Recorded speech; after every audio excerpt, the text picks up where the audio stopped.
everybody. This is Mark with Pelican Wooden Things. I've had this vintage chisel banging around my toolbox probably for 30 plus years. Figured maybe it's about time I did something about it. Gonna make a handle for it and clean it up good. Let's see what we can do with this thing. Starting out by cleaning out the inside part of the shaft where the handle will fit in, and then use a little Scotch-Brite and WD-40 to get the surface rust off of it.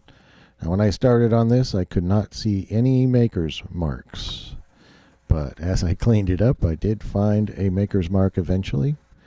It is from the James Swan Tool Company, which was in business from 1877 to 1951. That gives us quite a range, and I don't know enough about the chisel to tell you exactly where it was, but if anybody's familiar with the James Swan Chisel or Tool Company rather, and can tell me when that logo was manufactured, just let me know in the comments. I'd love to hear it.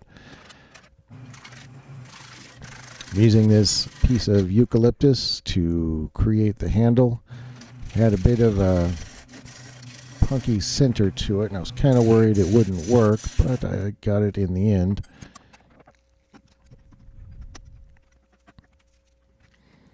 First, we'll start by turning it around and down to a closer size to the final product.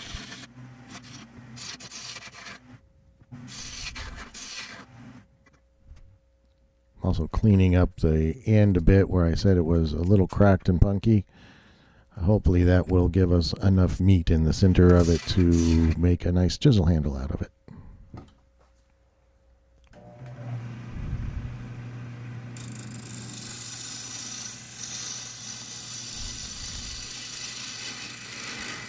Here you can see that the center part is a little bit iffy. I'm going to carry on and see what we can do with it.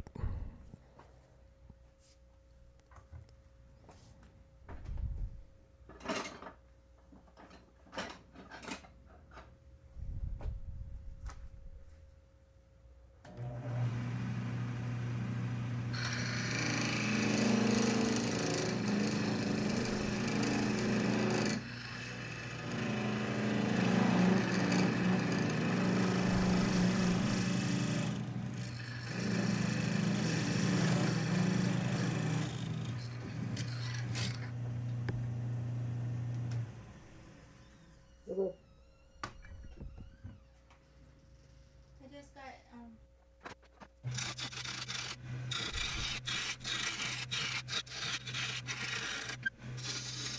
I'm working on it a bit here to get it closer to the appropriate size for a chisel handle. I'm still a little bit worried about that crack in there.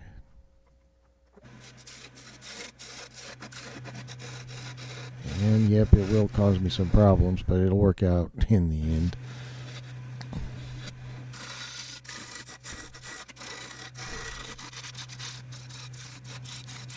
More or less as I had feared. Right there. Big chunk flew off of it.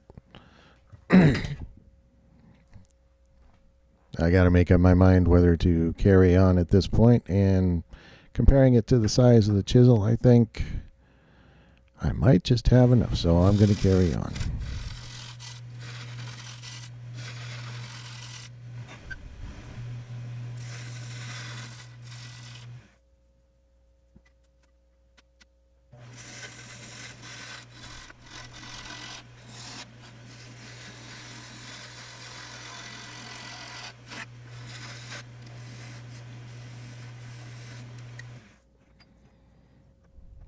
One of the tricky things about restoring this kind of chisel is to get the shank part just the right size so there's plenty of friction to hold it, but it's narrow enough that it will go completely in.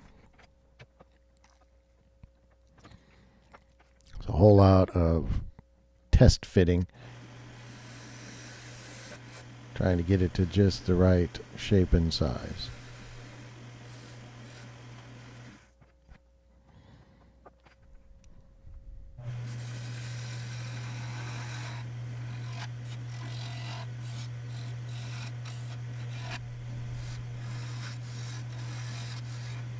I'll put a little notch in there for my fingers when I'm using it, and a rounded end on the end opposite of where the chisel is, so it'll feel comfortable in the hand.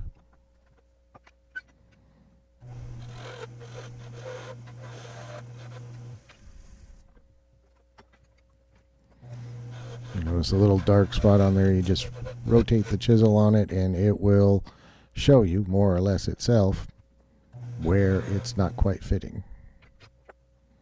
And that looks pretty good. Just enough space that I can bang it in there.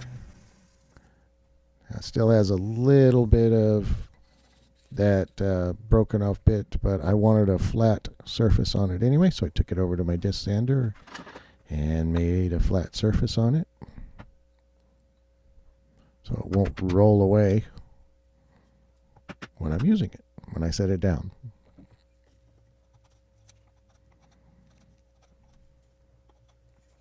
Okay, so it needs a lot of sharpening, but good start. And as you can see, the tip of the chisel is not square. So the first step to sharpen it is going to be make it square. Use my grinder here. Use this jig here. And the jig to hold it straight so I can Fortunately, this beveling on the square side up the end. means it won't rest up against the stop. Sets against that square section of the jig, so it's square against the wheel as well. With what I got.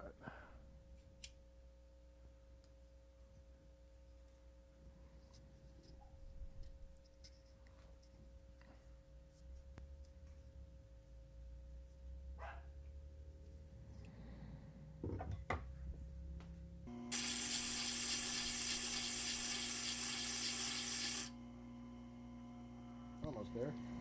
You just grind it till it's completely flat across the tip. Unfortunately, it's a little too short to use my nice Tormek sharpening system to sharpen it up, so out comes the sharpening stones. Took a fair bit of grinding down this way, but eventually got a nice flat surface. And the hardest cut of all is cutting cross grain, so might as well try that.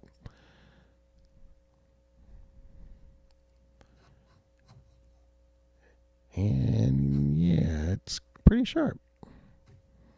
We'll see how it holds an edge over time, but for now I'm quite satisfied that I've got a nice, sharp, square chisel.